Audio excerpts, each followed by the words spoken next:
Meus queridos amigos, este é um dos vídeos mais importantes do canal porque nele vocês verão uma investigação e análise profunda sobre aquela que foi uma das maiores, se não a maior, mais importante e mais triste mudança ocorrida na Igreja Católica, a mudança entre a Missa Tridentina e a Missa no rito de Paulo VI. Quem não souber o que é isso, haverá na descrição uma explicação dessa mudança para que se possa acompanhar perfeitamente o vídeo e entendê-lo. Com relação ao vídeo, eu preciso dar alguns avisos importantíssimos. Em primeiro lugar, é que o que vocês vão escutar sou eu recitando um texto do padre Franz Schmidberger, traduzido para o português por um querido amigo meu, William Henrique. Ele possui uma conta no Twitter que produz um conteúdo fantástico sobre cristianismo tradicional. Eu recomendo que vocês sigam e comprem a tradução que ele fez de orações etíopes marianas e algumas coisas a mais. Estarei deixando a conta dele na descrição. Por fim, eu preciso dizer que o próprio William fez adaptações do texto para melhor compreensão na tradução, e eu farei também quando estiver recitando. Para quem quiser ler o original, está na descrição também. Dito isso, vamos para o vídeo e assistam até o fim, pois ele é importantíssimo. No artigo 1º do Motu Proprio Summorum Pontificum, o Papa Bento XVI escreveu: o missal romano promulgado por Paulo VI é a expressão ordinária da Lex Orandi, norma de oração, da Igreja Católica de rito latino. Contudo, o missal romano promulgado por São Pio V e reeditado pelo Beato João XXIII deve ser considerado como expressão extraordinária da mesma Lex Orandi e deve gozar da devida honra pelo seu uso venerável e antigo. Estas duas expressões da Lex Orandi da Igreja não levarão de forma alguma a uma divisão na Lex Credendi, norma da fé da Igreja. Com efeito, são dois usos do único rito romano. Bem, o que se segue é um estudo do padre Franz Schmidberger comparando a teologia e a espiritualidade da Missa Tridentina de 1962 com o Novus Ordo Missae, que a sucedeu. Elas não são duas formas do mesmo rito.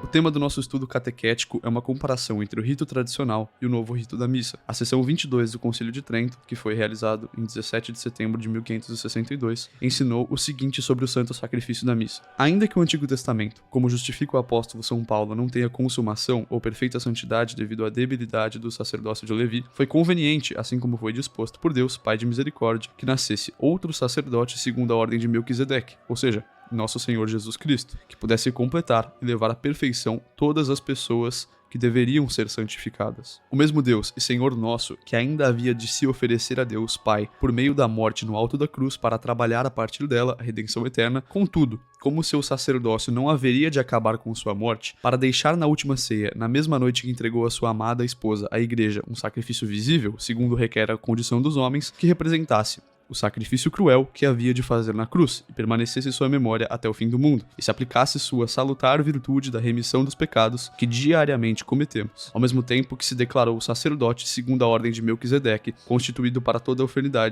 eternidade, ofereceu a Deus Pai seu corpo e seu sangue, sob as espécies do pão e do vinho, e o deu a seus apóstolos, a quem então constituía sacerdotes do Novo Testamento, para que o recebessem sob os sinais daquelas mesmas coisas, ordenando-lhes, e igualmente a seus sucessores no sacerdócio, que o oferecessem pelas palavras: fazei isto em memória de mim, como sempre o entendeu e ensinou a Igreja Católica. Pois havendo celebrado a antiga Páscoa, que a multidão dos filhos de Israel significava a memória de sua saída do Egito, se instituiu a si mesmo uma nova Páscoa para ser sacrificado sob os sinais visíveis em nome da Igreja, pelo ministério dos sacerdotes em memória de seu trânsito por este mundo ao Pai. Quando derramado seu sangue nos redimiu, nos tirou do poder das trevas e nos transferiu a seu reino. E esta é, de fato, a oblação pura, que não pode ser contaminada por qualquer indignidade ou malícia da parte daqueles que a oferecem, que o Senhor predisse através de Malaquias, dizendo que deve ser oferecida em todos os lugares como uma oblação limpa a seu nome, que seria grande entre os gentios, que o apóstolo Paulo, escrevendo aos Coríntios, indicou claramente quando ele diz que aqueles que são contaminados pela participação da,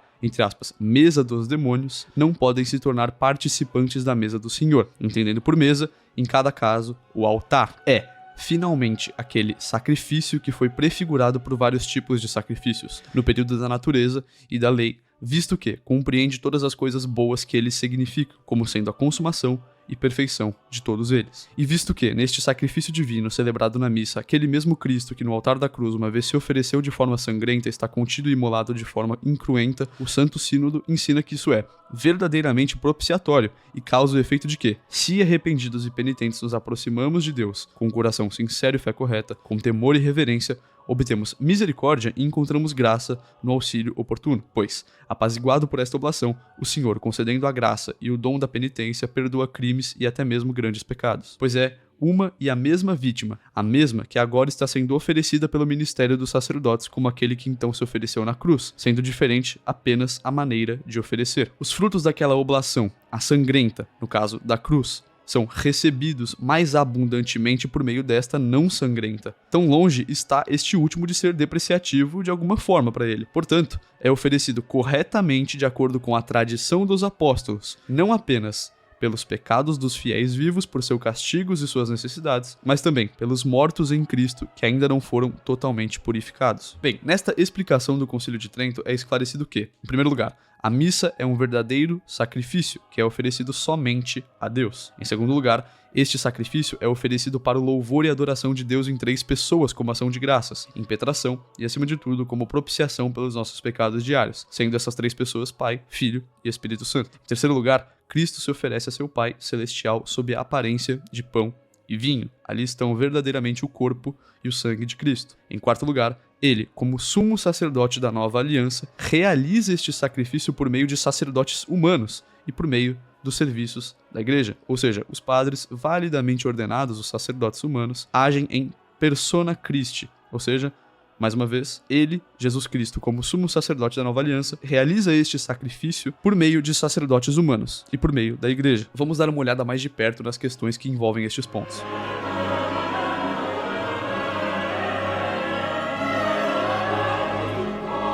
Em primeiro lugar, deve ficar claro que o santo sacrifício da missa é oferecido a Deus e somente a Deus, enquanto os sacramentos são instituídos principalmente para a humanidade, para a santificação das almas. Portanto, logicamente, o celebrante está voltado para Deus, o Deus encarnado e crucificado. Como pastor, ele está com o rebanho voltado para uma direção. Ambos estão voltados para o reino celestial. As igrejas, portanto, quase sempre foram construídas com sua orientação para o leste, de modo que o altar foi colocado contra o sol nascente, que era considerado o símbolo de Cristo ressuscitado e glorificado, sobretudo na sua segunda vinda. Por isso que, nas missas tradicionais, neste caso, a missa tridentina, o pastor, que neste caso é o sacerdote, o padre, ele fica junto com o rebanho, junto conosco, os leigos, virados para Deus. Não necessariamente como as pessoas falam de costas para o povo, mas de frente para Deus. O liturgista Klaus Gamber explicou de forma convincente que a celebração versus populum, ou seja, de frente para o povo, nunca existiu na igreja. Isto é a invenção de uma teologia que está se tornando antropológica rapidamente. A nova orientação da celebração litúrgica é um programa da nova direção para a igreja, contido no Concílio Vaticano II e de acordo com ele. Além disso, ao voltar-se para a congregação, ou seja, para nós, os leigos, o celebrante muitas vezes volta as costas ao Santíssimo Sacramento, que está presente no altar, ou seja, vira as costas ao corpo de Cristo, a Jesus Cristo mesmo. Ora, quando o sacrifício é oferecido a Deus, então também é certo e apropriado separar um lugar especial, erigir um edifício adequado, abençoá-lo como capela ou consagrá-lo como igreja, construir um santuário para a exclusiva celebração deste sacrifício, com todas as coisas que se relacionam a ele e fluem dele, a saber, a proclamação do Santo Evangelho e a administração dos sacramentos, bem como a oração. Além disso, uma linguagem sagrada que coloca as pessoas acima das preocupações cotidianas é, evidentemente, a mais adequada para esses procedimentos. Em nosso meio, no caso, a Igreja Latina, a Igreja de Roma, o latim tornou-se a expressão e vínculo da unidade da Igreja. O Papa Pio XII declarou: deve-se, todavia, reprovar severamente a temerária audácia daqueles que introduzem de propósito novos costumes litúrgicos. Assim, não sem grande pesar, sabemos que isso acontece não somente em coisas de pouca monta, mas ainda de gravíssima importância. Não falta, com efeito, quem use a língua vulgar na celebração do sacrifício eucarístico, ou seja, nossas línguas padrões, como português, inglês, etc. O uso da língua latina, vigente em grande parte da igreja, é um caro e nobre sinal da unidade dela e um eficaz remédio contra toda a corruptela da pura doutrina. Enquanto isso, levanta-se a objeção de que os fiéis não entenderiam a sagradação, se está em latim. Resposta, a estas objeções, respondemos que a Santa Missa não é, em primeiro lugar, instrução ou catequese, mas um sacrifício oferecido a Deus. Ela não é feita para nós, humanos, é feita diretamente a Deus. O conteúdo de uma ação é compreendido muito mais em seus gestos externos do que pelas palavras usadas. Além disso, a Santa Missa diz respeito a um mistério insondável da fé, que nunca será compreendido plenamente pelo nosso sentido da razão. Portanto, nós não devemos esperar compreender a totalidade da missa. Ser ela em latim ou não importa, nós nunca vamos entendê-la plenamente. Os fiéis, assim, devem se preparar para o santo sacrifício em casa, com seus missais, para que, junto com a bem-aventurada Virgem Maria, possam então ficar aos pés da cruz durante a sagrada ação e oferecer ao nosso Pai Celeste, unido ao celebrante, a vítima divina, e, um com ele, ofereçam a si mesmo e suas vidas inteiras. Nos ritos orientais, esse caráter misterioso do santo sacrifício da missa é enfatizado ainda mais na medida em que as partes mais importantes da liturgia são celebradas por trás da iconóstase, isto é, a participação que separa a ábice da nave nas igrejas bizantinas.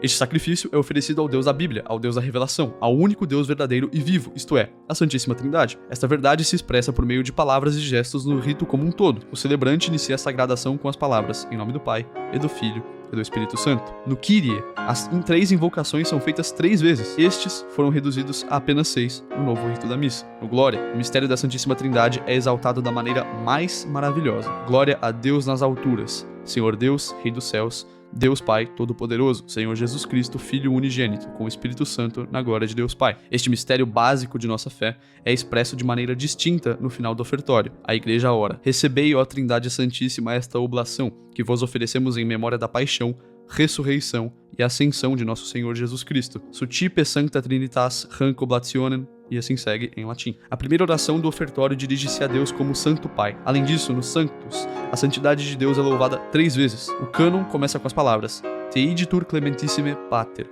a vós, Pai clementíssimo. Por Jesus Cristo, vosso Filho e Senhor nosso, humildemente rogamos e pedimos. Então termina com as palavras per ipsum et cum ipso et in ipso, que significa por ele, com ele e nele, a vós, Deus, Pai onipotente, na unidade de toda a honra e toda a glória. No Agnus Dei, invocamos 3 vezes a misericórdia de Deus e ao mesmo tempo confessamos a nossa indignidade no Domine non sum digimus, Senhor, não sou digno. Dito 3 vezes, um após o outro. A Santa Missa termina com Placeat tibi Sanctas Trinitas, seja-vos agradável, ó Trindade Santa, a oferta de minha servidão. O sacerdote, então, dá a bênção nas palavras: abençoe-vos o Deus, Pai e Filho e Espírito Santo. Não só as palavras proclamam este mistério sublime, mas também as ações, obviamente. O rito geralmente prescreve 3 sinais da cruz, um após o outro, como nos exemplos a seguir: Rec dona, rec munera, rec santa sacrificia libata. Estes dons, estas dádivas, estas santas oferências ilibadas. Quam oblationem tu, Deus, in nominibus quesamus, benedictam adscriptam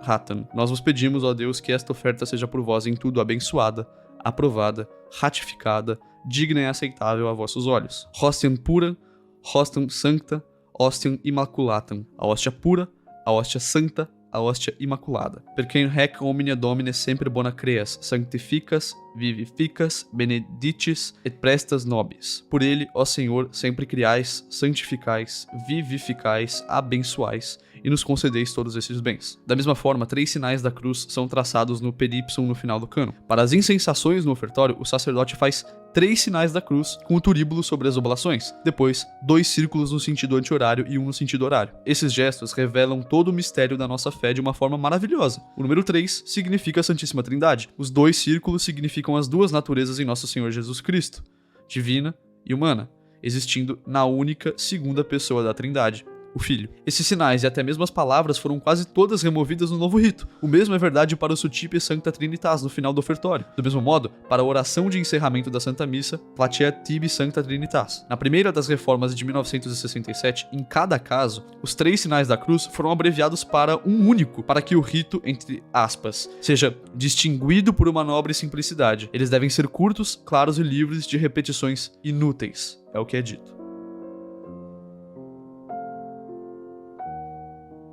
No rito tradicional da missa, 3 elementos inseparavelmente ligados expressam sem dúvida o seu caráter sacrificial: o altar, o sacerdote que sacrifica e a oferta do sacrifício. Este trio corresponde a 3 elementos inseparavelmente ligados no novo rito: a mesa, o presidente da comunidade celebrante e a refeição memorial. Tais fatos nos são apresentados no enquadramento original do artigo 7º, que contém a definição do novo ordinário da missa. Como resultado de protestos vociferantes, este artigo 7º precisou ser corrigido após um ano para a introdução do novo Exordo Missae. O artigo 7º da edição original de 1969 da Institutio Generalis diz: a ceia ou missa do Senhor é a sagrada assembleia ou reunião do povo de Deus, reunida com o sacerdote que preside para celebrar o memorial do Senhor. Por esta razão, a promessa de Cristo é particularmente verdadeira para uma congregação local da igreja. Onde estiverem 2 ou 3 reunidos em meu nome, aí estou eu no meio deles. Dito em Mateus capítulo 18. Versículo 20. As palavras em negrito, que no caso são ou missa, no caso quando eu falo a ceia ou missa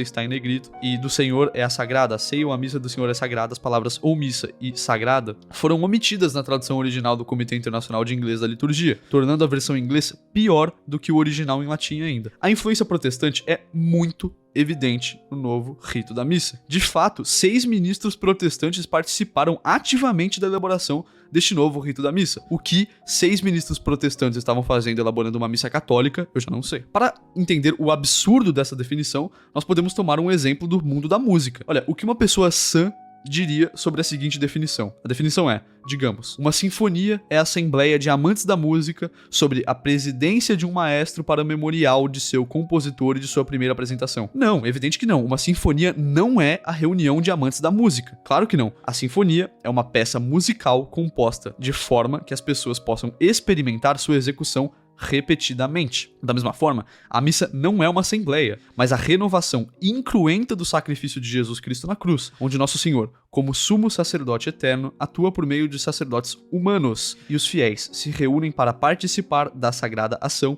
e tirar dela graças e bênçãos. Mas, mesmo que ninguém se reunisse, mesmo que o sacerdote celebrasse totalmente sozinho, a Santa Missa ainda é, em todo o seu conteúdo, o sacrifício do Deus homem. Aqui percebe-se, por exemplo, como a influência protestante é muito evidente. Como eu falei, 6 ministros protestantes participaram ativamente da elaboração deste novo rito da missa. A missa não é uma assembleia, tá certo? A missa não é um culto protestante no qual as pessoas simplesmente se juntam para orar, fazer leituras da Sagrada Escritura e etc. Não é uma assembleia, não é quando pessoas se reúnem. Então, o que foi tentado de fato nesta mudança foi que os protestantes implementassem na Santa Igreja uma missa que se parecesse com um culto protestante, mas não é isso que nós católicos queremos. A missa não é uma assembleia. A missa é a renovação incruenta do sacrifício de Jesus Cristo na cruz, onde nosso Senhor, como sumo sacerdote eterno, atua por meio de sacerdotes humanos e os fiéis se reúnem para participar dessa sagrada ação e tirar dela graças e bênçãos. Ou seja, nós só nos reunimos para participar deste sacrifício. Além disso, o padre não é simplesmente um presidente, como um ministro protestante. Em vez disso, ele empresta sua língua e suas mãos a Jesus Cristo. O próprio Cristo oferece por meio dele. É por isso que ele diz as palavras da consagração. Isto é o meu corpo. Isto é o cálice do meu sangue. Embora, neste caso, se trate do corpo e do sangue de Cristo, e não, obviamente, do corpo e do sangue do sacerdote. O sacerdote diz, isto é o meu corpo, isto é o cálice do meu sangue, não se referindo ao corpo dele, mas se referindo ao corpo e sangue de nosso Senhor Jesus Cristo, porque Jesus pega emprestado a língua e as mãos do sacerdote para realizar este sacrifício. O sacerdote, nesse caso, representa um mediador entre Deus e os homens, apenas na medida em que representa Cristo. Afinal, Cristo é o mediador entre Deus e os homens. O Papa Pio XII ensina isso no Mediator Dei. A semelhança sacramental com o sumo sacerdote vem antes de qualquer representação do povo. A Santa Missa também não é uma simples celebração do memorial do Senhor, mas a presença incruenta do sacrifício da cruz. Não pensem que a Santa Missa é um memorial, é simplesmente para lembrar. Não, não é simplesmente para lembrar, não é somente um símbolo. Ali, de fato, está acontecendo o sacrifício da cruz. É, portanto, uma verdadeira oferta de sacrifício. É o sacrifício de Cristo e o sacrifício da Igreja. Os 37 sinais da cruz no rito tradicional, do ofertório à comunhão do sacerdote, inclusive, expressam claramente o conteúdo real do rito. Ou seja, a cruz. No novo rito, resta apenas um sinal da cruz. No caso, quando a oração eucarística primeira é usada, entretanto, há 2, nesse caso, né? Mas veja a diferença de 37 sinais da cruz para 1 ou 2. Antes da terceira oração do cânon no rito tradicional, o Comunicantes, o título Infra Actionem, dentro da ação, é impresso no missal do altar tradicional. No novo rito, esse título é alterado para Narratio Institutionis et Consecratio, ou seja, a narrativa e a consagração. Perceba a diferença. No cânon tradicional, você está dentro da ação, você está dentro do sacrifício de Cristo. No novo rito, é a narrativa da consagração. Perceba a diferença, é uma outra coisa. Em um você está dentro da ação, né? O outro não é dado o devido valor, não é como se você estivesse perfeitamente dentro do sacrifício. A sagrada ação do pão, sendo feito o corpo de nosso Senhor, claramente não é a mesma coisa que recitar uma simples narrativa da última ceia. Além disso, a diferença na ordem das palavras de consagração no rito tradicional em comparação com o novo é importante. No primeiro caso, as palavras que introduzem a consagração são Ele, na véspera de sua paixão, E aí continua. Escrito no estilo de letra normal e no final há um ponto. Em seguida, destacando-se em letras maiores do que o normal, você pode ver isso em qualquer missal, estão as próprias palavras da consagração.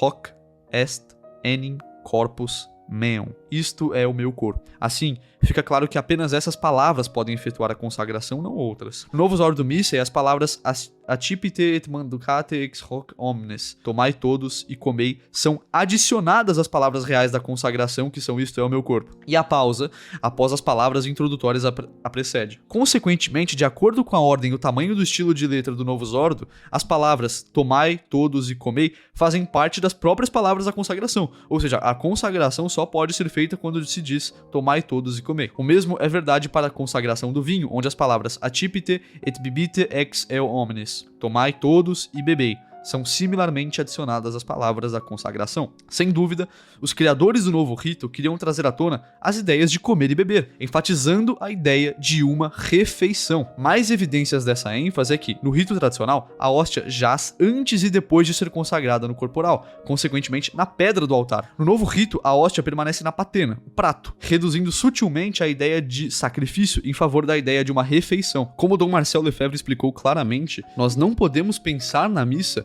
como uma refeição, não como os protestantes tratam o culto deles. A comunhão não é uma refeição. A comunhão católica, pelo menos, é verdadeiramente o sacrifício de Nosso Senhor. No entanto, o Concílio de Trento determinou o seguinte ao rejeitar o erro protestante: se alguém disser que, na missa, não se oferece a Deus um verdadeiro e real sacrifício, ou que o ato da oferta nada mais é do que Cristo sendo dado a nós para comer, que seja anátema. Em contraste, no rito tradicional, a consagração dupla e a ordenação das palavras da consagração expressam claramente o sacrifício. Além disso, as palavras mysterium fidei, que significa o mistério da fé, foram extirpadas da forma da consagração do novo rito, em vez disso, colocadas depois dela. A esse respeito, uma observação adicional deve ser feita a respeito das traduções vernáculas do novo rito. Essas traduções da frase pro vobis et pro multis, por vós e por muitos, as palavras da consagração do cálice, são quase sempre traduzidas nas novas missas como por vós e por todos, e não por vós e por muitos. Sobre este ponto, o Catecismo Romano, publicado por ordem do Concílio de Trento, afirma que deve ser lido por muitos. E o porquê é: as palavras adicionais por vós e por muitos foram tiradas algumas de Mateus e outras de Lucas, mas elas foram encontradas juntas pela Igreja Católica sob a direção do Espírito de Deus. Elas servem para declarar o fruto e as vantagens de sua paixão. Pois, se olharmos para o seu valor, devemos confessar que o Redentor derramou seu sangue para a salvação de todos. Mas, se olharmos para o fruto que a humanidade recebeu dele, facilmente nós descobriremos que não pertence a todos, mas a muitos da raça humana. Quando, portanto, nosso Senhor disse por vós, ele se referia tanto aos que estavam presentes, quanto aos escolhidos entre o povo judeu, como eram, com exceção de Judas, o discípulo com quem ele estava falando. Quando ele acrescentou e por muitos, ele desejou ser entendido como significando o restante dos eleitos entre os judeus ou os gentios. A palavra por todos constitui uma séria falsificação das palavras da consagração e justificada linguisticamente pelo hebraico, pelo aramaico ou pelo grego.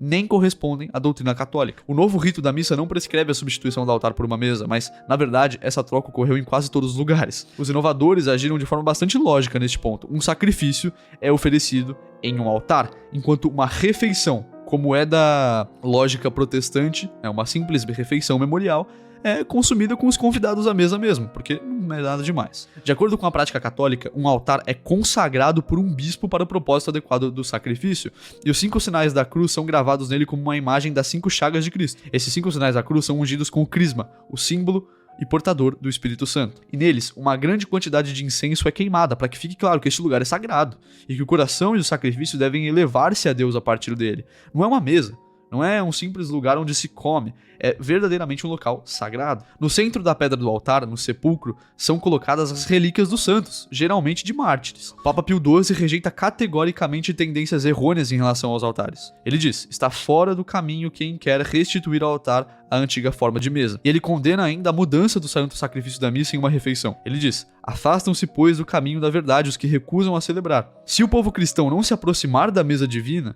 e ainda mais se afastam os que, para sustentar a absoluta necessidade de que os fiéis se nutram num banquete eucarístico juntamente com o sacerdote, afirmam capciosamente que não se trata somente de um sacrifício, mas de sacrifício e de banquete de união fraterna, e fazem da Santa Comunhão em comum quase o ápice de toda a celebração. Deve-se ainda uma vez notar que o sacrifício eucarístico consiste essencialmente na imolação incruenta da vítima divina, que nesse caso é Jesus.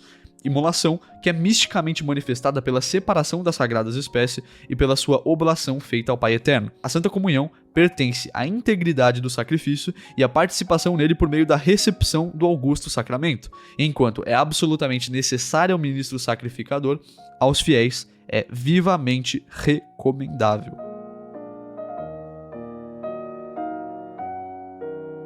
Um verdadeiro sacrifício requer a presença das ofertas sacrificiais, do cordeiro sacrificial. Segundo o Concílio de Trento, Cristo está verdadeiramente, realmente e substancialmente presente sob as espécies consagradas, em sua divindade e humanidade com corpo e alma, e carne em sangue. Sendo este o caso, como devemos entender a definição da ação eucarística a partir do supracitado artigo 7º, mesmo o da edição revisada? Como que nós devemos entender a definição do Concílio Vaticano II, essa mudança? É dito: daí a promessa de Cristo, onde quer que 2 ou 3 estejam reunidos em meu nome, aí estou eu no meio deles. Onde se aplica de maneira especial a reunião da igreja local. Olha, eu conheço um novo catecismo que chega a dizer que Cristo está presente se nos reunirmos. A presença sacramental de Nosso Senhor está sendo colocada no mesmo nível de sua presença puramente espiritual, quando 2 ou 3 estão reunidos em seu nome. Isso não leva, de certa forma, à negação da presença real? Se você coloca a presença sacramental de Nosso Senhor física, contida no sacramento, se você coloca esta presença sacramental no mesmo nível da presença puramente espiritual, de algum modo é como se você estivesse, mesmo que sutilmente, negando a presença real de Jesus Cristo no sacramento. A aclamação do povo no novo rito, morrendo destruiu a morte, ressuscitando restaurou a vida, Senhor Jesus, venha em glória, aclamação presente apenas na versão inglesa, do Missal Romano, sua bizarra, vindo imediatamente após o Senhor, crucificado e ressuscitado, se tornar presente na consagração. As várias genuflexões são a expressão viva da fé na presença de Nosso Senhor. São sinais de reverência e de adoração. No novo rito, na maior parte, elas são omitidas. Nesse contexto, as mudanças na consagração são especialmente fatais. No rito antigo, o celebrante pronuncia as palavras da consagração sobre o pão e o vinho e adora imediatamente a Cristo, que acaba de tornar presente com as suas palavras, obviamente. E assim, ele adora Jesus com uma genuflexão. Ele então se levanta e eleva as espécies consagradas para a adoração do povo e se ajoelha mais uma vez em adoração. Tais gestos expressam o dogma católico de que somente o sacerdote validamente ordenado efetua a consagração. Em contraste, de acordo com a doutrina luterana, a fé do povo realiza a sua consagração. Então, muitos protestantes acreditam nisso, que a fé do povo realiza a consagração do pão e do vinho, ou seja, aquelas denominações, que acreditam, aquelas poucas denominações que acreditam na presença real, acreditam que a consagração é feita pela fé do povo. Nós católicos sabemos que não. Dogma católico é de que somente o sacerdote validamente ordenado efetua esta consagração. Aparentemente, o novo rito permite tal interpretação também. Não é necessariamente assim, claro, mas é possível. Só depois de proferir as palavras da consagração e levar as espécies consagradas é que o sacerdote do novo rito se ajoelha em adoração. Para os protestantes, Cristo se torna presente na elevação por meio da fé da comunidade, como se as palavras de consagração do ministro protestante nem tivessem tanto efeito. O novo rito aproxima-se do olhar de uma consagração protestante quando o padre só faz a genuflexão após a elevação. Ou seja, após ter a comunidade também adorado a Jesus. Ou seja, aquilo que foi dito, a fórmula não importa tanto. O novo rito ele se aproxima desse olhar, da consagração protestante, porque, lembra, é feita a elevação do sacramento para que o povo adore, para que o povo pense da mesma forma, para que o povo sinta essa fé. Então, quando o padre só faz a genuflexão após a elevação, ele dá a entender de que somente após o povo compartilhar desta fé é que Jesus Cristo merece ser adorado, ou seja, o pão que vira Jesus Cristo. Por isso que ele só faz a genuflexão depois. Olha, a ambiguidade do novo rito é visível. A fim de expressar a verdadeira presença de Cristo sob as espécies do pão e do vinho e mostrar a devida referência ao Nosso Senhor Eucarístico, o celebrante segura os dedos indicadores e polegares de cada mão desde a consagração até depois da distribuição da Sagrada Comunhão, para que nem mesmo a menor partícula da hóstia seja perdida por descuido, porque nós acreditamos que Cristo está presente até nisso, em cada uma das partículas Cristo está verdadeiramente presente. Portanto, nós não queremos que seja perdida a menor partícula da hóstia, e é por isso que o sacerdote toma muito cuidado e segura os dedos indicadores e polegares de cada mão desde a consagração até depois, para que aquilo que estiver nos dedos dele não seja perdido. Então ele não abre os dedos em nenhum momento. E perceba, mais uma vez, esta união dos dedos indicadores e polegares é claramente omitida no novo rito. Não tem isto. Sempre foi costume da igreja, decretado com grande solenidade, que apenas os vasos mais preciosos fossem usados, ou seja, cálices dourados e cibórios. Estes deveriam ser cuidadosamente purificados imediatamente após a sagrada ação realizada pelo celebrante, ou em uma missa solene, pelo subdiácono. No novo Usuário Missa, esses materiais preciosos não são mais prescritos. Além disso, o cálice e o cibório não são purificados durante a Santa Missa e nem é necessário que sejam purificados imediatamente após a Santa Missa. Poderia ser feito mais tarde, muitas vezes pelo sacristão, pelo acólito ou por outros leigos. Isso está relacionado com a comunhão na mão, que se tornou comum em todos os lugares, mas que é absurda, nos quais as pessoas se dão poder sobre o Senhor Eucarístico e onde as partículas quase sempre permanecem nas mãos de quem as recebe. E aí o que acontece com eles? O que acontece com essas partículas? Quem é responsável por todos esses sacrilégios? Se as crianças, por exemplo, em idade escolar o levam para casa, levam o Senhor Eucarístico para casa, Jesus nas mãos, ou cometem, meu Deus do céu, todos os outros tipos de abusos com Jesus Cristo Eucarístico que ficou presente na mão. Dessa forma, a fé na presença real de Cristo no sacramento é tangivelmente minada e destruída. Já não se tem mais um cuidado com Jesus Eucarístico, porque as pessoas já não se importam mais com essas partículas. Portanto, é lógico que, mesmo em uma missa nova, caso você vá na missa no Novo Rito, não se deve de forma alguma comungar na mão.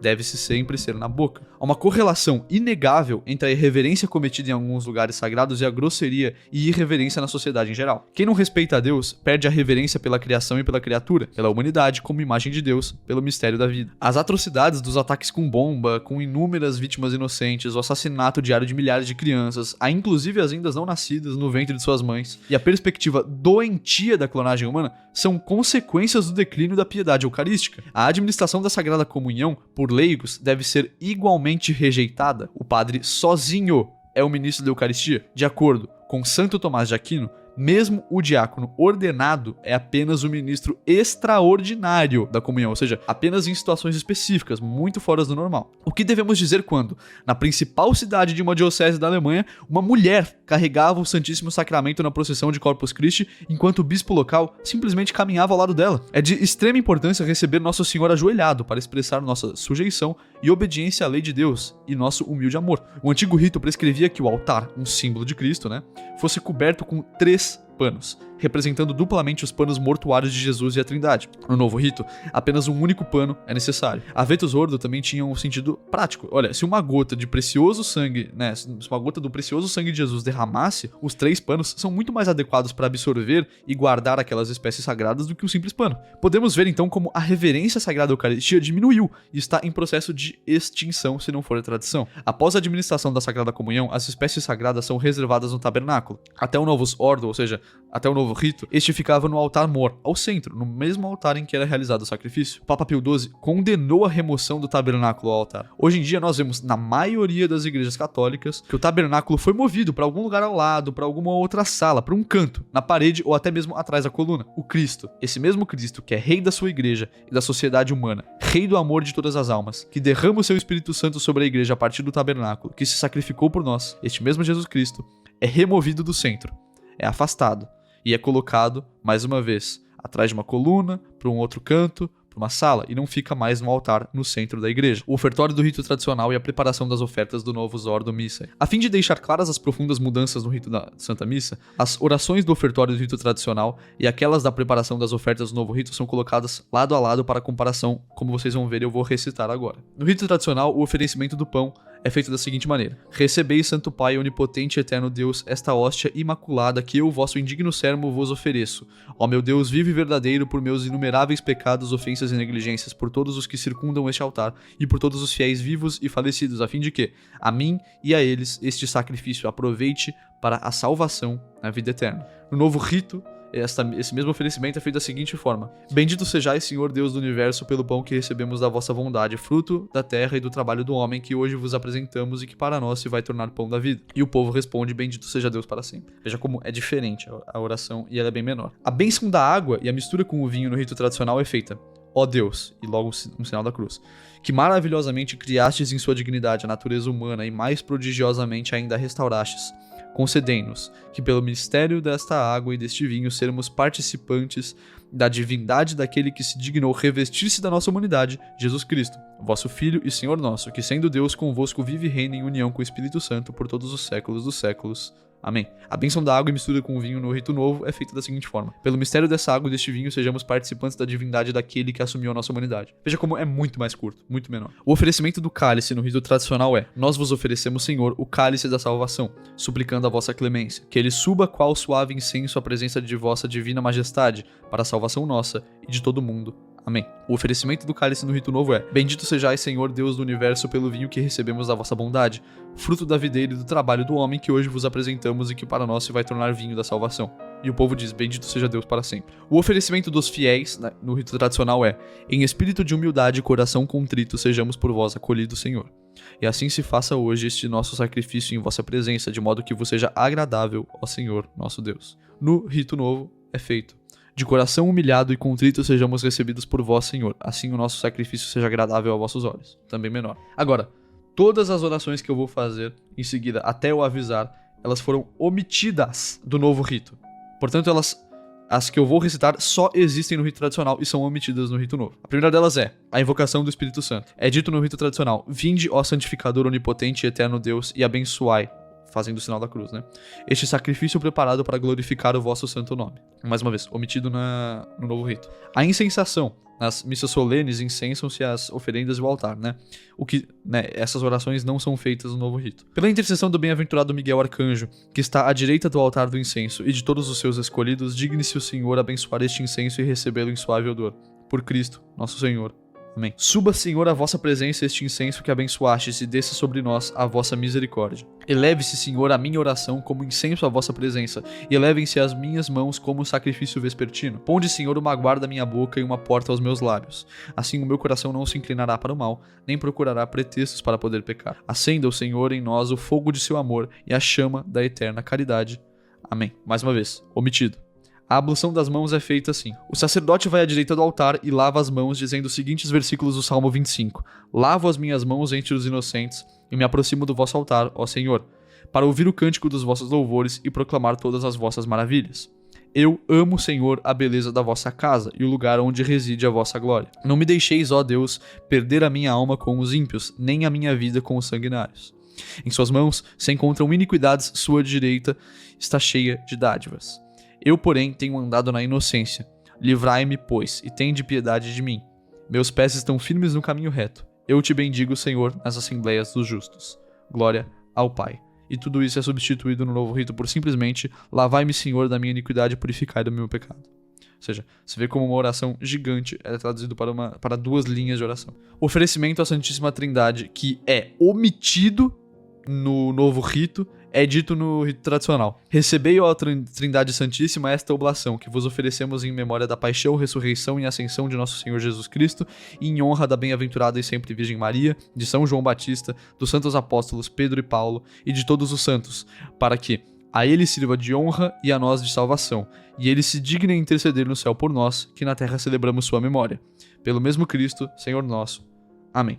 Na parte do rogai, irmãos, é dito pelo sacerdote: orai, irmãos, para que este sacrifício, que também é vosso, seja aceito e agradável a Deus Pai Onipotente. E as pessoas respondem: receba o Senhor de vossas mãos este sacrifício para louvor e glória de seu nome, para o nosso bem e de toda a sua santa igreja. No novo rito é dito: orai, irmãos, para que o meu e vosso sacrifício seja aceito por Deus Pai Todo-Poderoso. As pessoas respondem: receba o Senhor por tuas mãos este sacrifício para a glória de seu nome, para o nosso bem e de toda a sua santa igreja. Este não é muito diferente, mas vocês podem ver que todas as outras orações contêm muita diferença. Olha, nas orações tradicionais, os objetivos de reparação e de propiciação do sacrifício eles são expressos de forma distinta. O celebrante se descreve como um indigno servo, que oferece sacrifícios por seus, mais uma vez, entre aspas, inumeráveis pecados, ofensas e negligências. Ele também oferece, entre aspas, por todos os fiéis, vivos e falecidos. Na nova oração para a preparação das ofertas, dificilmente pode-se falar mais na ideia da propiciação. No final da missa tradicional, esta ideia da propiciação é lembrada no Platia Tibi, que vem imediatamente antes da bênção final do sacerdote.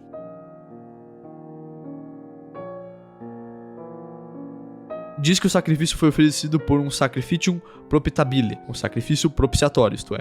Esta oração é totalmente omitida no novo rito. A primeira oração do ofertório no rito tradicional fala da hóstia imaculata, a hóstia vítima imaculada, pela qual Cristo se sacrifica. O novo rito fala apenas do pão como fruto da terra e como obra das mãos do homem.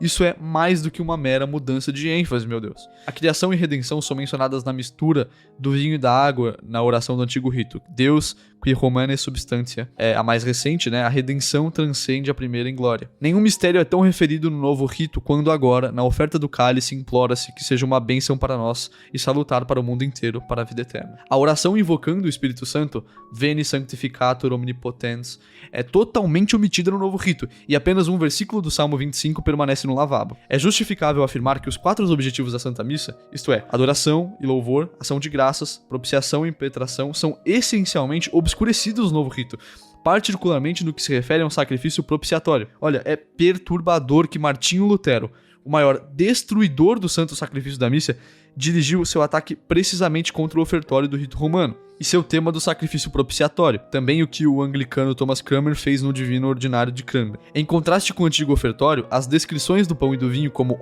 entre aspas, obras de mãos humanas, né? Elas são naturalistas e enraizadas neste mundo. É de maior importância que o próprio Cristo seja oferecido no antigo ofertório, embora ele não esteja realmente presente até a consagração, porque depois dela ele está, né?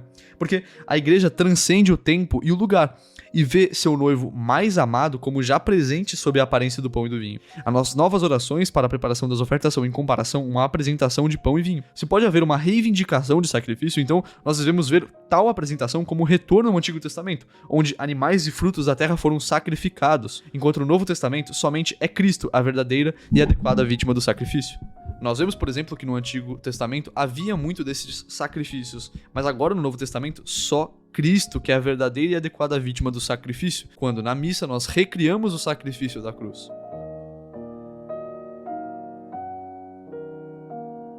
Na Santa Missa, o sacerdote atua em persona Christi, como eu comentei, na pessoa de Cristo. Ele deve, portanto, ser feito distinto do povo, e até mesmo visivelmente separado deles, porque eles não têm os poderes de consagração como tem o padre. Consequentemente, eles oferecem o corpo de Cristo pelas mãos do sacerdote. Em virtude do caráter recebido no batismo, se oferecem espiritualmente com a vítima sacrificial divina. São Paulo nos exorta: rogo-vos, pois, irmãos, pela misericórdia de Deus, que apresenteis os vossos corpos em sacrifício vivo, santo e agradável a Deus, vosso serviço razoável. Isso está escrito em Romanos, capítulo 12, versículo 1. No final das orações do ofertório, uma distinção clara é feita da dupla forma de sacrifício no orate fratres. Orar, irmãos, para que este sacrifício, que também é vosso, seja aceito e agradável a Deus Pai Onipotente. No novo rito, essa distinção ainda existe, mas a oração é opcional apenas e pode ser substituída por outras formas. A distinção entre o sacerdote e o povo torna-se claramente visível no rito antigo porque as ações do sacerdote no santuário e das pessoas na nave, e também pelo duplo confiteor rezado nas orações ao pé do altar. No novo rito, a confissão dos pecados do celebrante e do povo é feita em conjunto. No final, o sacerdote não invoca mais a misericórdia de Deus Todo-Poderoso sobre o povo por causa de seu ofício, mas inclui-se entre eles. Então, não é como se o padre agora fosse um pastor, ele é mais um da Assembleia. No antigo rito, esta oração diz: que Deus Onipotente se compadeça de vós, que vos perdoe os pecados e vos conduz à vida eterna. No novo rito, nós lemos: Deus Todo-Poderoso tem compaixão de nós, perdoe os nossos pecados. O artigo 7º, original da Institutio Generalis, afirma que, na missa, o povo de Deus é convocado a um lugar onde o sacerdote os preside. Aqui estamos muito conscientes do quanto o novo usuário do missa diminui a verdade sobre o sacerdócio de Jesus Cristo. O Papa Pio XII adverte sobre a negação do sacerdócio ordenado e seu lugar na oferta do sacrifício eucarístico. Ele diz: é necessário, veneráveis irmãos, explicar claramente a vosso rebanho como o fato de os fiéis tomarem parte no sacrifício eucarístico não significa, todavia, que eles gozem dos poderes sacerdotais. Há, de fato, em nossos dias, alguns que, avizinhando-se de erros já condenados, ensinam que no Novo Testamento se conhece apenas um sacerdócio pertencente a todos os batizados, e que o preceito dado por Jesus aos apóstolos na última ceia, fazer o que ele havia feito, se refere diretamente a toda a igreja dos cristãos, e só depois é que foi introduzido o sacerdócio hierárquico. É mentira. Sustentam por isso que só o povo goza de verdadeiro poder sacerdotal, enquanto o sacerdote age unicamente por ofício a ele confiado pela comunidade, como se ele fosse simplesmente um escolhido pela própria comunidade a fazer isso. Afirmam em consequência que o sacrifício eucarístico é uma verdadeira e própria concelebração, e que é melhor que os sacerdotes concelebrem junto com o povo presente, do que, na ausência destes, ofereçam privadamente o sacrifício. É inútil explicar quanto esses capciosos erros estejam em contrastes com as verdades acima demonstradas. Quando falamos do lugar que compete ao sacerdote no corpo místico de Jesus, recordemos apenas que o sacerdote faz as vezes do povo porque representa a pessoa de nosso Senhor Jesus Cristo, enquanto é cabeça de todos os membros e se oferece a si mesmo por eles. Por isso, vai ao altar como ministro de Cristo, inferior a ele, mas superior ao povo. O povo, ao invés, não representando por nenhum motivo a pessoa do Divino Redentor, nem sendo o mediador entre si próprio e Deus. Ele não pode de nenhum modo gozar dos poderes sacerdotais, coisa que nós claramente sabemos que os protestantes não creem. Uma das coisas que foi mais veementemente negada e que é negada até hoje pelos protestantes é, por exemplo, a questão da tradição. Então a tradição já não é mais aceita. O que é aceito é a sola escritura. Somente a escritura deve ser a base da fé cristã.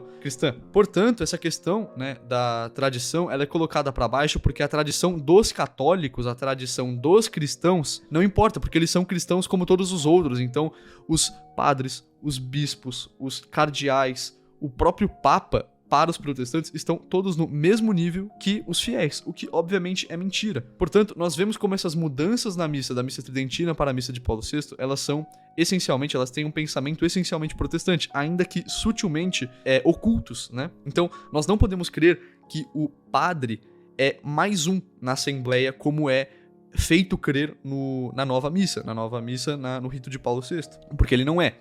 Quem negava a autoridade da igreja sempre foram os protestantes. Nós da igreja não podemos fazer a mesma coisa. Nós não podemos crer que o padre é mais um de nós. Assim, nós acabamos com a autoridade da igreja e nos colocamos na posição dos protestantes.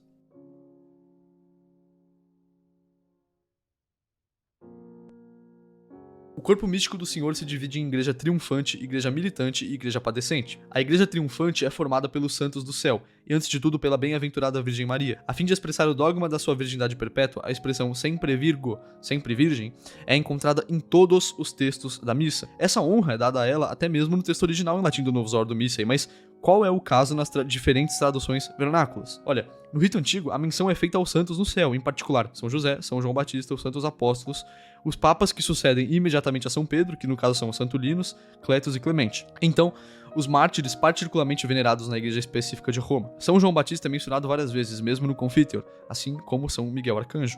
Exceto para o cânon, a oração eucarística primeiro do novo rito, as listas dos santos antes e depois da consagração foram consideravelmente reduzidas, mesmo no cânon primeiro, a maior parte delas são opcionais. Então no novo rito você já nem precisa mais dar esta honra aos santos. Veja, mais uma vez, uma coisa que nós vemos entre os protestantes. Eles não dão honra a estes santos porque não há esta hierarquia. No novo rito já não há mais esta honra dada tanto aos santos.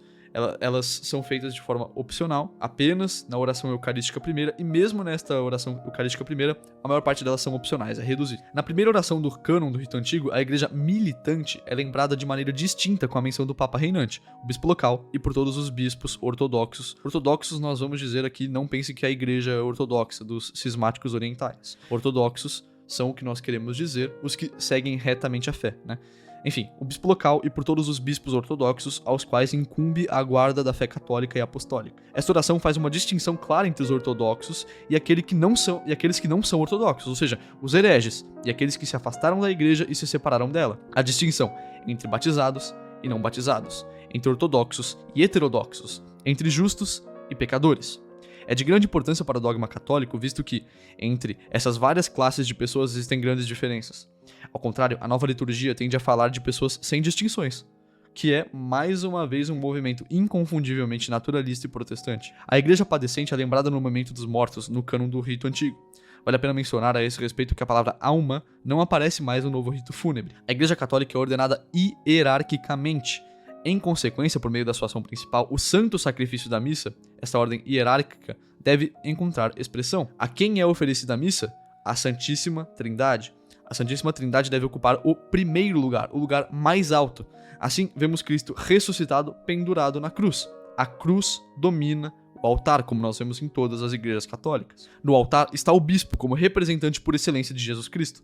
Por esta razão, aliás, o tabernáculo não está situado no altar principal da catedral do bispo, mas em sua própria capela do Santíssimo Sacramento, porque o próprio bispo já representa Cristo. Uma vez que o bispo não pode estar em todas as paróquias, evidentemente, é representado pelo sacerdote, que é o seu servo, o padre. E o padre é totalmente dependente do bispo, porque ele é seu representante e atua em seu lugar. Um sacerdote independente, entre aspas, né, digamos, sem ligação com o bispo ou através de uma congregação com a Santa Sé, é uma contradição de termos, não faz sentido. Em cerimônias solenes, o diácono e o subdiácono ficam ao lado do sacerdote. Eles são apoiados, por sua vez, em seu ministério por aqueles que, em ordens menores, até clérigos simples. Todos os graus das ordens têm seu lugar no santuário. Na nave da igreja, os fiéis se reúnem, as famílias religiosas e cristãs, pais, mães, filhos. A nova liturgia, o altar não é apenas substituído por uma mesa, mas a mesa se aproxima cada vez mais do centro matemático da igreja, ou seja, no centro do prédio, né?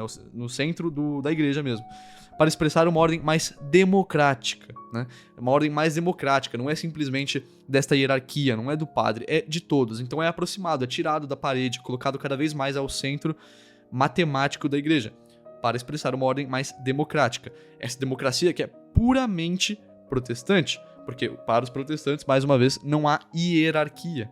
Não há uma ordem na importância das pessoas dentro da igreja. Em resumo, nós podemos dizer que o antigo rito era, segundo a sua própria natureza, o serviço de Deus para Deus. Pelo contrário, o novo rito ele é ordenado de acordo com o homem e passa a ser serviço do homem para o próprio homem. Por isso que no início eu disse que é antropológico. Portanto, nós podemos tirar as seguintes conclusões. Tanto os defensores quanto os oponentes do novo Ordo Missae estão de acordo. O novo ordinário da missa é uma nova orientação da igreja, uma nova eclesiologia, ou seja, é nova mesmo, tá? Ela não representa a tradição. A esse respeito, nós gostaríamos de citar diversos testemunhos. Em 1969, e mais ainda em 75 ou 76, a hierarquia deu a impressão de que a velha liturgia havia sido proibida de uma vez por todas. Olha, isso não era dogmaticamente possível, nem era juridicamente o caso. Em consequência, mais e mais vozes foram ouvidas exigindo um direito oficial ao rito tradicional da igreja, de modo que, finalmente, o indulto fosse concedido por Roma em 4 de outubro de 1984, para a celebração desse rito, o rito antigo, embora com condições anexadas totalmente inaceitáveis. Como resultado, a assessoria de imprensa da Conferência Episcopal Alemã publicou uma documentação datada de 19 de outubro de 1984 que continha a seguinte declaração que eu vou ler agora. A principal diferença entre a missa pré-conciliar, ou seja, de antes do Concílio Vaticano II, e a missa renovada, talvez fique clara de forma mais simples pelas primeiras palavras que iniciam cada ordinário. O ordinário tridentino da missa começa com as palavras Sacerdos Paratus, ou seja, o sacerdote sendo investido. O renovado ordinário da missa começa com as palavras Populo Congregato, ou seja, reunindo o povo. A partir disso, é claro que o peso do antigo rito da missa estava exclusivamente na ação do celebrante.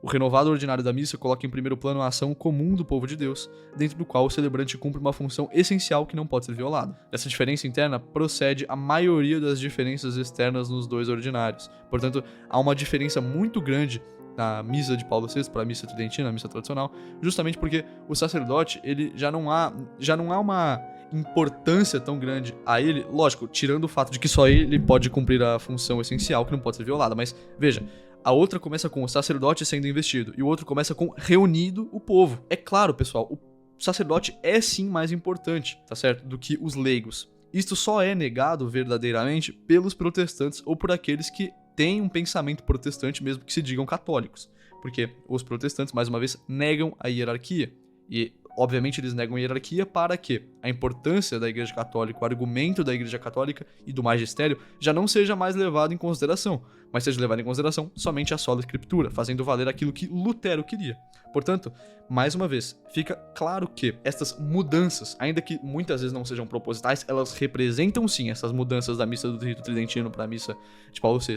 Mais uma vez, ainda que não propositais, elas representam sim pensamentos protestantes. O arcebispo Annibale Bugnini, o principal arquiteto da nova liturgia, afirmou que a reforma tinha como objetivo remover da liturgia qualquer coisa que pudesse representar até mesmo a sombra de uma pedra de tropeço para os irmãos separados. Mas o que é então tão escandaloso para os protestantes na liturgia tradicional? Bom, é evidente, o caráter sacrificial da Santa Missa e a ideia de propiciação. É isso que para os protestantes é tão escandaloso. Como consequência, vários ministros protestantes declararam que poderiam celebrar um novo Ordo Missae, rejeitando a mesma possibilidade no rito tradicional. Obviamente, o dogma católico havia sido tão enfraquecido na nova liturgia e expresso de forma tão equivocada que era aceitável para os protestantes com a sua falsa teologia. E nós não queremos que a nossa teologia seja aceitável para os protestantes. Veja, o arcebispo Annibale Bugnini, ele afirma que o principal objetivo, né, de remover dessa nova liturgia era remover qualquer coisa que pudesse representar uma pedra de tropeço para os irmãos separados. E é evidente que nós, católicos, inclusive os tradicionais, queremos, isso é a coisa que nós mais queremos, que os protestantes virem católicos, mas nós não queremos que os protestantes virem católicos à custa de nós nos tornarmos mais protestantes. Nós não queremos que nós viremos protestantes, e sim os protestantes virem católicos. No início de 1937, um grupo de 180 pessoas, principalmente jovens teólogos católicos da diocese de Rothenburg, na Alemanha, fez a seguinte declaração em uma carta escrita aos pastores protestantes da igreja luterana do estado de Württemberg. É dito: nós abandonamos uma teoria do sacrifício que poderia dar a impressão de que o sacrifício de Jesus na cruz deveria ser renovado ou oferecido repetidas vezes para a nossa expiação com Deus. Veja, nós abandonamos esse sacrifício que poderia dar a impressão de que esse sacrifício na cruz deveria ser renovado. Os protestantes não creem que o sacrifício na cruz deve ser renovado. Nós fazemos isso, nós católicos, nós fazemos isso todos os dias com as nossas missas. E foi tirada essa ideia. Olha, a oferta contínua, a renovação do sacrifício de Jesus na cruz para a nossa expiação é a missa. Então é isso que nós fazemos. Se esses inovadores desistiram dessa teoria do sacrifício, então eles desistiram do santo sacrifício da missa. Eles não creem mais nisso. Nessa mesma carta aos pastores protestantes, os teólogos católicos os reconheciam como presidentes de suas comunidades titulares de um cargo com os mesmos poderes e responsabilidades de um padre católico. Ora, isso aqui é lamentável. É evidente que para nós católicos, um padre católico ele é muito mais importante que um pastor protestante em suas funções. Como pode um ministro protestante que nunca recebeu o sacramento da ordem ser portador de um ofício com os mesmos poderes de um padre católico ordenado? É impossível, ele não pode. Por este exemplo, nós vemos a conexão essencial entre o santo sacrifício da missa e o sacerdócio católico. Quem nega um, acaba por questionar o outro necessariamente. O arcebispo Haas de Liechtenstein afirmou que o pano de fundo do dogma e da espiritualidade do Antigo e do Novo Rito é tão diferente que eles são mutuamente incompatíveis. Este é um assunto sério, seríssimo, que deve ser refletido por aqueles que afirmam que a diferença entre os ritos é apenas uma questão de um sem latim e outro em vernáculo. É evidente que a questão não é simplesmente a língua. Ou para aqueles que dizem que a principal dificuldade com a nova liturgia é a comunhão na mão. É evidente que isso é uma coisa horrorosa, mas não é só isso. Certamente essas práticas são extremamente danosas, mas elas são apenas peças no mosaico do novo rito, elementos de um todo, uma nova orientação da igreja. O arcebispo Tom Lefebvre compilou a seguinte lista de inovações como guia para seus seminaristas de Econe, todas oficialmente autorizadas por autoridades eclesiásticas e exalando o espírito do protestantismo. Então veja como o arcebispo Lefebvre ele faz esta lista de inovações e ela é uma lista que demonstra o caráter protestante dessa mudança, dessa reforma litúrgica. Então, a lista é dessas mudanças. A transformação do altar em uma mesa, sem uma pedra consagrada. Então, não há mais essa consagração, é simplesmente uma mesa, não é mais um altar, refletindo essa ideia de simplesmente ser uma refeição do que não um sacrifício. Também é adicionada a introdução da missa voltada para o povo e não voltada para Deus, como deveria ser. Então, esta missa, ela é, como eu disse, antropológica. Ela não é feita para Deus, ela é feita para o povo. É feita também essa concelebração, mais uma vez, porque ela é feita com o povo, para o povo, de um caráter extremamente protestante. Ela não é feita com a hierarquia da igreja. A hierarquia da igreja já não importa tanto mais. Um padre ser superior não importa tanto mais. Ela é concelebrada com o povo, o que não deveria ser. A missa é celebrada em língua vernácula, ou seja, inglês, português, qualquer língua que seja, não latim. A missa é celebrada exclusivamente em tom de voz elevado, sendo que muitas coisas na missa tradicional é feita em tom de voz baixo. A missa é separada em liturgia da palavra e liturgia da Eucaristia. A profanação dos vasos sagrados é ocorrida. O pão fermentado como matéria do sacramento da Sagrada Eucaristia. A administração da Sagrada Comunhão por leigos, o que é, mais uma vez, absurdo, acaba com a hierarquia da igreja. Ou seja, qualquer leigo pode fazer isso agora. A comunhão é administrada na mão, havendo um completo desrespeito por Nosso Senhor, como eu mesmo já disse. Você pode perder as partículas, coisas horríveis podem ser acontecidas, podem ocorrer, né? Você pode cometer ali diversos sacrilégios. A reserva do Santíssimo Sacramento em uma parede é feita em vez de um tabernáculo, né? Então você já não tem mais aquele tabernáculo, ele é feito em uma parede. As leituras litúrgicas são feitas por mulheres, uma coisa que não é aceitável na missa tradicional. E a administração da Sagrada Comunhão aos enfermos, feito por leigos também. O cardeal Ferdinando Antonelli foi membro da comissão pós-conciliar para a revisão dos textos litúrgicos, de acordo com a Constituição do Concílio sobre a Sagrada Liturgia. O comitê foi denominado Concilium. Ele, o cardeal, está morto há muito tempo, mas suas notas de diário foram publicadas póstumamente. Em um trecho publicado pela 30 Days, alguns fatos antes ocultos foram expostos. Ele diz: não estou entusiasmado com o trabalho. A atitude crítica e a impaciência para com a Santa Sé não podem acabar. O método de votação é ainda pior. Normalmente a votação ocorria levantando a mão, mas ninguém contava os votos de sim ou não. e ninguém dizia quantos eram a favor ou contra. Uma verdadeira desgraça. Como é possível que em todo o capítulo sobre o batismo falem do perdão dos pecados sem falar do pecado original? Muitos dos que influenciaram a reforma não amaram ou reverenciaram o que nos foi entregue.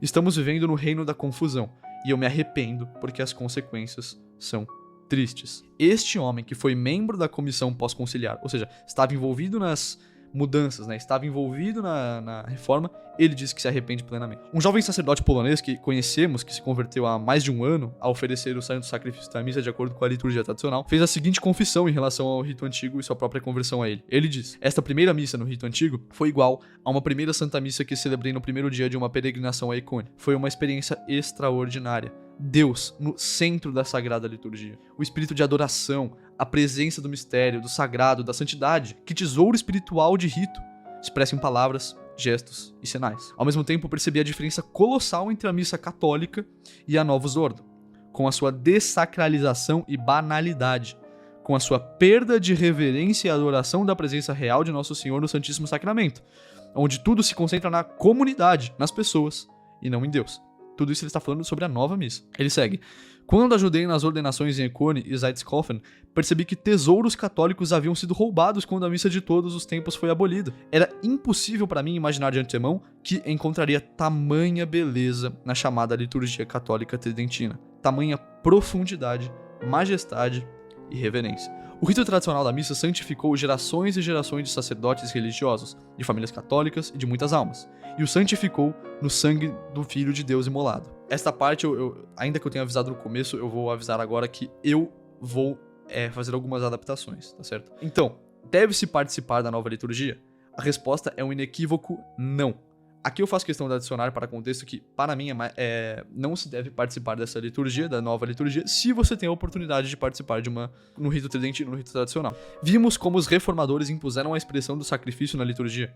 O espírito de sacrifício é profundamente semelhante à vida cristã, como uma luta contra a nossa própria natureza decaída, contra o mundo, o diabo e o pecado. Seria um grande empreendimento estudar as mudanças nas orações missais da igreja para verificar como os conceitos de sacrifício, de desprezo pelo terreno e amor pelo celestial, foram deformados ou mesmo falsificados em quase todos os lugares. A vida cristã é como viver a Santa Missa, ou seja, as orações ao pé do altar representam o batismo, o glória, a oração e o louvor a Deus, o evangelho, nossa profissão de fé cotidiana, o sacrifício no ofertório, as nossas tribulações e cruzes, a consagração, nossa transformação pela graça de Deus pelos acontecimentos da vida, a comunhão, a imitação e união com o amado Mestre Divino, o ite, missa est, ou seja, o fim da missa, representa o nosso leito de morte. O último evangelho, nossa passagem para a vida eterna, onde veremos a glória do unigênito do Pai, cheio de graça, de verdade, face a face.